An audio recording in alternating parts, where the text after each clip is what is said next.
What have we learned so far about Manchester United under Erik ten Hag? That is what we are going to talk about today. So far, what we've learned is Erik ten Hag probably will favour the 4-2-3-1 shape, but it's super fluid in possession. Anthony Martial's playing as a bit of a false nine. Bruno Fernandes, an attacking midfielder. Rashford and Jadon Sancho as inverted wingers. One of the central midfielders as a box-to-box option, either Scott McTominay or Donny van de Beek, or alternatively could be Christian Eriksen in that position. And Fred as the controller, linking the midfield and the attack. Fullbacks kind of inside, moving into those sort of inside channels to get on the ball as inverted fullbacks. But a real good overall setup. I think from a midfield perspective, in possession, Man United have looked good. They've looked to get their three number 10s, as Erik ten Hag likes to call it, in between the lines to get on the ball and break through the opposition. I've liked what Anthony Martial especially has done as a false nine. He's been dropping off the line a lot, getting into midfield, allowing players to run beyond him, being fluid, getting the ball deep inside left, inside right, and turning. And statistically, Anthony Martial has been Man United's best player in pre-season. 3 goals, 1 assist. He tops United for expected goals. Only Marcus Rashford's had more shots. He looks very, very good. Also from a defensive position, as United do move to kind of a 4-2-3-1, narrow pressing shape, to be aggressive and to squeeze the opposition back inside to play through their narrow shape. You do have Anthony Martial working exceedingly hard off the ball, which again is a big asset for him if he can consistently do it. Super excited to see Anthony Martial in pre-season. Erik ten Hag spoke about him quite a lot, spoke about him having the right focus right now, the right motivation. He's working hard. And he'll have the production. So for me, Anthony Martial as a number 9 for Manchester United, looking very, very good. I think the second thing we've learned about Manchester United in pre-season is their right-hand side is looking very, very smart. When I talk about right-hand side, I'm talking Jadon Sancho and Diogo Dalot. Both players have really excelled in pre-season from an attacking sense, but also a possession sense. Diogo Dalot is getting on the ball in these deep areas. We've seen some really good flat passes into the feet of Anthony Martial, but his link up with Jadon Sancho has been very good.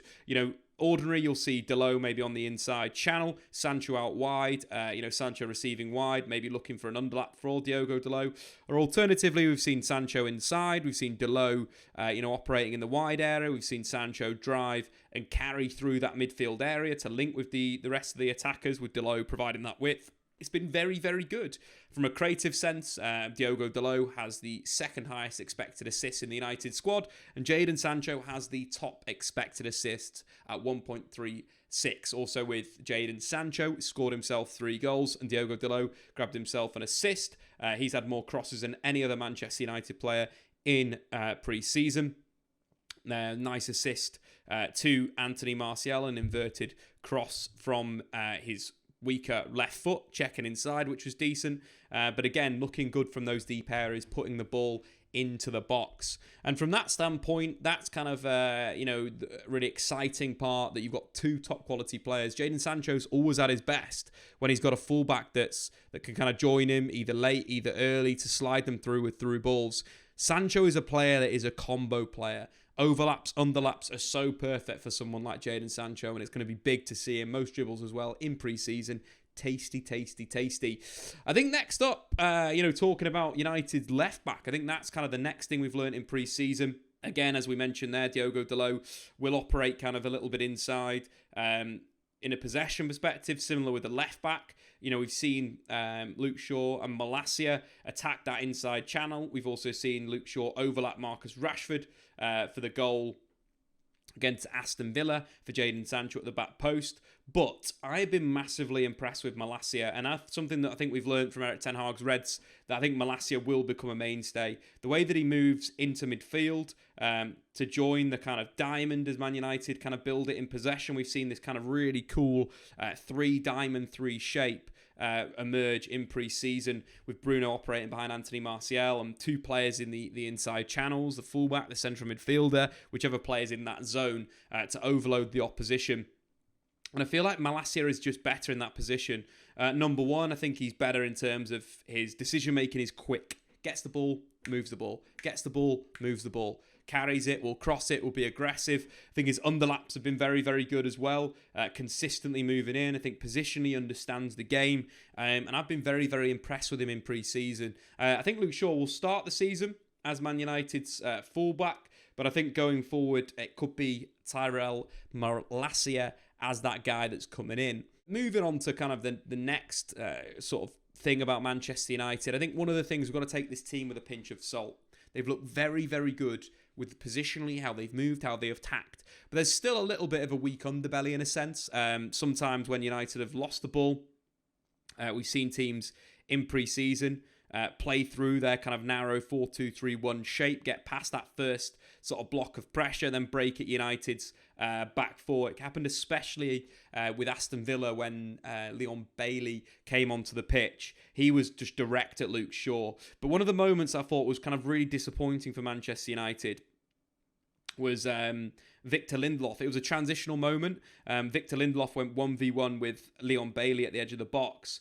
And Luke Shaw was in a central midfield position. He'd moved back into this area. I think one of the big things that Luke Shaw needs to do in this team is when he's in that defensive midfield position, it's block that central pass off in the transition.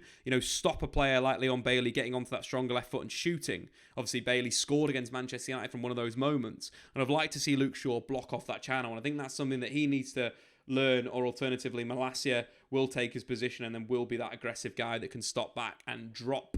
I think in terms of the starting 11, that is shaping up for the start of the season. I expect at the start of the season to potentially see Christian Eriksen in a deep position, Lisandro Martinez as the left centre-back. And I think that'll be kind of it. I think the front four are very much set. Sancho, Bruno, Martial, Rashford. I think Fred has been the controller of midfield. I think Eriksen is the perfect player to play this kind of box-to-box Matt Zala role for United in possession, to move into attacking midfield with Bruno Fernandes. And the quality of Christian Eriksen on the ball is so scary, but also from set pieces. United scored 4 goals from set pieces last season. Eriksen, after joining Brentford, they scored 5 and he took all their corners.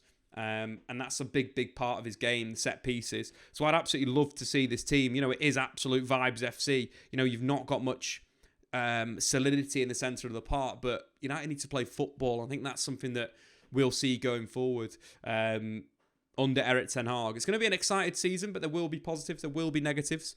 We saw a lapse of concentration against Aston Villa that we've seen time and time again in the last 18 months for Man United, where they go up into a game 2-0 up, they're looking amazing. First half FC. Then in the second half, they come out and they struggle. But I think with bringing the experience of an Eriksen into the team, by bringing someone like Lisandro Martinez that has the intensity, the ability to defend 1v1, but also presses, I'm kind of excited. And hopefully that, lapses of concentration will be a lot shorter. But that is what we have learned from Erik ten Hag's Manchester United in pre-season. Thanks for watching, guys. Get into the comments below. I've given you how I feel Erik ten Hag will set up Manchester United. Get down below and let me know who United need to sign before the new window. Much love. See you later.